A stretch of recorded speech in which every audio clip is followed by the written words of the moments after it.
পশ্চিম বৰপেটা যুৱ সংঘৰ সৌজন্যত আজিৰে পৰা জতিগাঁৱত আৰম্ভ হয় পাতল টেনিছ ক্ৰিকেট খেল প্ৰতিযোগিতা। বৰপেটা জিলাৰ পশ্চিম বৰপেটা যুৱ সংঘৰ সৌজন্যত আজিৰে পৰা জতিগাঁৱস্থিত ফকৰুদ্দিন আলী আহমেদ মেডিকেল কলেজৰ পিছফালে থকা অস্থায়ী খেলপথাৰত আজিৰে পৰা অনুষ্ঠিত হয় এই পাতল টেনিছ ক্ৰিকেট প্ৰতিযোগিতা।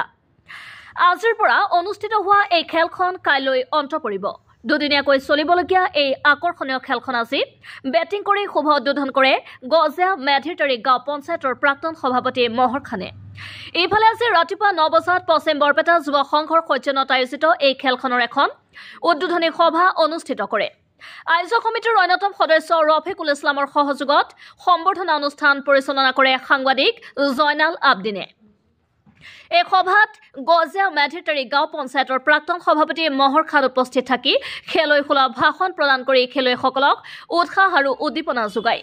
আৰু এই সভাত উপস্থিত থাকি সভাৰ সৌষ্ঠৱ বৰ্ধন কৰে বিশিষ্ট সমাজসেৱক ইমান আলী, বাদশা মিয়া, আমিৰ হুছেইন, টুটা মিয়া, কাছেম আলী, কৰিম আলী, কাজী চুলতান মামুদ, নাছিৰ উদ্দিন খান, নজৰুল খান, ৰূপচান আলী, বিশিষ্ট সাংবাদিক মহিবুদ্দিন আহমেদ, বিশিষ্ট খেলুৱৈ নুৰ হুছেইন আৰু অঞ্চলৰ ভালে সংখ্যক গণ্য মান্য ব্যক্তিসকল। এই আকৰ্ষণীয় পাতল টেনিছ ক্ৰিকেট খেলখনৰ অনুষ্ঠানত ক্ৰিকেট প্ৰেমী ৰাইজৰ উপস্থিতি আৰু সহায় সহযোগিতা আয়োজক সমিতিয়ে আন্তৰিকতাৰে কামনা কৰিছে। পশ্চিম বৰপেটা যুৱ সংঘৰ আয়োজন কৰা দুদিনীয়া প্ৰাইজমণি ক্ৰিকেট প্ৰতিযোগিতাত আহি এনেকুৱা এটা অনুভৱ হৈছে যে আমাৰ এই অঞ্চলটো ড্ৰাগছ সেৱন কৰি জুৱাৰ লগত জড়িত থাকি যিসকল যুৱ চামে বিপথে পৰিচালিত হৈছে, নিশ্চয় আমাৰ এই খেলৰ জৰিয়তে আমাৰ অঞ্চলটো উপকৃত হ'ব বুলি মই অনুভৱ কৰিছোঁ।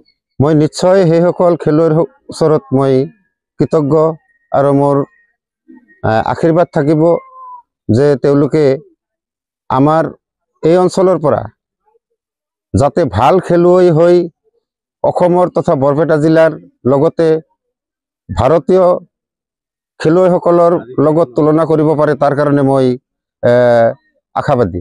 এইসকল যিসকলে অনুষ্ঠান অনুষ্ঠিত কৰিছে তেওঁলোকক মই আন্তৰিক ধন্যবাদ আৰু আশীৰ্বাদ জ্ঞাপন কৰিছোঁ যাতে তেওঁলোকে প্ৰত্যেক বছৰে আমাৰ এই অনুষ্ঠান আমাৰ ইয়াত পাতি আমাৰ এই অঞ্চলৰ যিসকল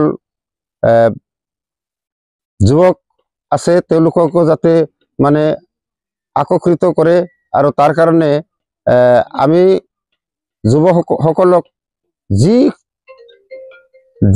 আমি পাৰোঁ বা আমাৰ অঞ্চলৰ যিসকল মুৰব্বী আছে আমি তেওঁলোকৰ লগত জড়িত থাকি তেওঁলোকক সহায় সহযোগিতা আগবঢ়াম বুলি মোৰ এটা দৃঢ় বিশ্বাস আৰু মই এইটো কৰিম। পশ্চিম বৰপেটা যুৱ সংঘৰ দ্বাৰা আয়োজিত ক্ৰিকেট বল প্ৰতিযোগিতাৰ যি শুভ উদ্বোধন হৈ গ'ল, মই এইটোৱে মেছেজ দিব খুজিছোঁ এই অঞ্চলৰ যুৱচাং বিভিন্ন ধৰণৰ উৎসাহ উদ্দীপনা পাব। জিলাৰ পৰা অসম ভিত্তিত তাৰপিছত ৰাজ্যিক ভিত্তিত খেলি সুনাম অৰ্জন কৰিব, এইটোৱে মই আশা ৰাখিছোঁ। খেল মহাৰণত মই নিজে জড়িত আছিলোঁ, মই নিজে খেলা চলাইছোঁ, মই মেডিকেল পঞ্চায়ত লেভেলত চলালোঁ। কিন্তু আমাৰ ইমুখৰ পৰা মই বহুতকো কল কৰিছোঁ আৰু ইমুখে ইতিমধ্যে তেওঁলোকে নাম ৰেজিষ্টাৰ কৰা নাই, পঞ্জীয়নভুক্ত কৰা নাই।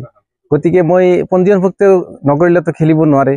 গতিকে মই আহ্বান জনাম ভৱিষ্যতে যাতে তেওঁলোকে পঞ্জীয়ন কৰি এই খেলত অংশগ্ৰহণ কৰি সুনাম অৰ্জন কৰে, এইটোৱে মোৰ মেছেজ। যিহেতু ইয়াত বহুত ধৰণৰ জেগাৰ পৰা খেলিবলৈ আহিব এই ক্ৰিকেট, গতিকে সকলোকে মই মেছেজ দিব এইটোৱে বিচাৰিছোঁ যাতে তেওঁলোকে ভাল খেল প্ৰদৰ্শন কৰি আমাৰ ইয়াৰ পৰা চিলেকশ্যন হৈ ডিষ্ট্ৰিক্ট লেভেলত খেলে। এইটোৱে মোৰ খুবেই ভাল লাগিছে। পশ্চিম বৰপেটা যুৱ সংঘৰ সৌজন্যত আজি যুৱকসকলে ইয়াত যি ক্ৰিকেট খেলৰ আয়োজন কৰিছে ইয়াক সঁচাকৈয়ে শলাগ ল'বলগীয়া। আজি এই অঞ্চলৰ যুৱসকলক যি এটা উৎসাহ উদ্দীপনা আগবঢ়াই তেওঁলোকে এইখন খেল অনুষ্ঠিত কৰিছে।